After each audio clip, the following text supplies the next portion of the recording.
KBC news के साथ लगातार खबरों में बने रहने के लिए पहले सब्सक्राइब बटन दबाएं और उसके बाद घंटी वाला बटन दबाएं। और अब खबरें विस्तार से। आजकल जिले के चोर कुछ ज्यादा ही शातिर हो गए हैं, तभी तो वे आजकल तिजोरी का ताला तोड़ने के बजाय पूरी की पूरी तिजोरी ही उठा ले जाते हैं। चोर भी अब ये सोचने लगे हैं कि तिजोरी तोड़ने की जद्दोजहद भला कौन करे। इसलिए तो बीती रात चोरों ने एमजी रोड में पंजाब नेशनल बैंक के निकट लक्ष्मी ट्रेडिंग कंपनी के दुकान का शटर खोलकर उसके अंदर रखी पूरी की पूरी तिजोरी ही चुरा ली। इतना ही नहीं, ये चोर दुकान के अंदर बने दराज का ताला तोड़कर उसमें रखे पैसे भी लेते गए। जी हाँ, इसके अलावा इन चोरों ने दुकान में रखे किसी भी सामान को हाथ नहीं लगाया। सूत्रों से मिली जानकारी के अनुसार इस तिजोरी में लाखों रुपए रखे हुए थे। लक्ष्मी ट्रेडिंग कंपनी दुकान के मालिक विनोद अग्रवाल ने बताया कि वे लुंगी और तौलिए आदि के थोक विक्रेता हैं। बीती रात वे सही समय पर दुकान का शटर बंद कर और उसमें कई ताले लगाकर घर चले गए थे। सुबह जब निश्चित समय पर दुकान का कर्मचारी दुकान खोलने आया तो देखा कि शटर के ऊपर लगे ताले टूटे हुए हैं और शटर का इंडोर लॉक खुला हुआ है और दुकान के अंदर रखा सारा माल बिखरा पड़ा है। कर्मचारी ने तुरंत इसकी सूचना दुकान मालिक विनोद अग्रवाल को दी।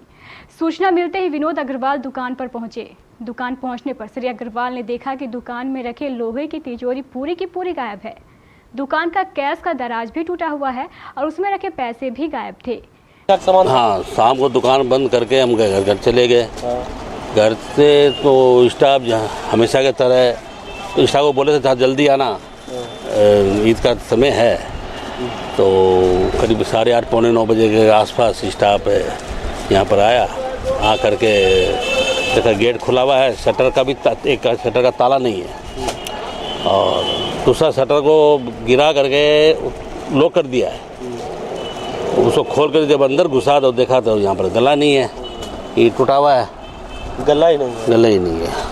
तो हमको खबर किया, बड़े से बात है, वो दुकान का कोई घुसा कोई दुकान में, लगता केस वो सब ले गया उठा करके। मैंने चोरी हो गई।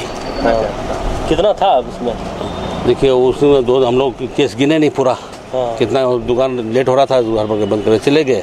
अब कितना देख कर पूरा डिटेल्स बताएंगे। फिर भी आकलन होगा ना कितना होगा? 2 के अंदर ही होगा, 1.5-2 का होगा। 1.5-2 के आसपास ही अंदाज होना चाहिए। 1.5-2 लाख रुपए। हाँ, उसी के आसपास ही। विनोद अग्रवाल ने तुरंत इसकी सूचना नगर थाना को दी। सूचना मिलते ही नगर थाना पुलिस तुरंत घटनास्थल पर पहुंची। घटनास्थल पर पहुंचकर पुलिस ने पूरे दुकान की बड़ी ही गहराई के साथ निरीक्षण किया। इधर दुकानदार विनोद अग्रवाल ने बताया है कि वह शॉर्ट सर्किट के डर के कारण सीसीटीवी कैमरे का लाइन काटकर घर जाते हैं। आपके यहाँ लगा हुआ क्या हुआ? सीसीटीवी कैमरा लगा हुआ है, लेकिन वो लोग क्या दुकान जब बंद करते हैं तो उसमें बंद हो जाता है, ये बंद कर देते हैं। लाइट ऑफ करते हैं तो वो भी ऑफ हो जाता है। इसीलिए सीसीटीवी कैमरे में चोरी की ये वारदात रिकॉर्ड नहीं हो पाई। फिलहाल पुलिस ने मामले की प्राथमिकी दर्ज कर चोरों की तलाश शुरू कर दी है।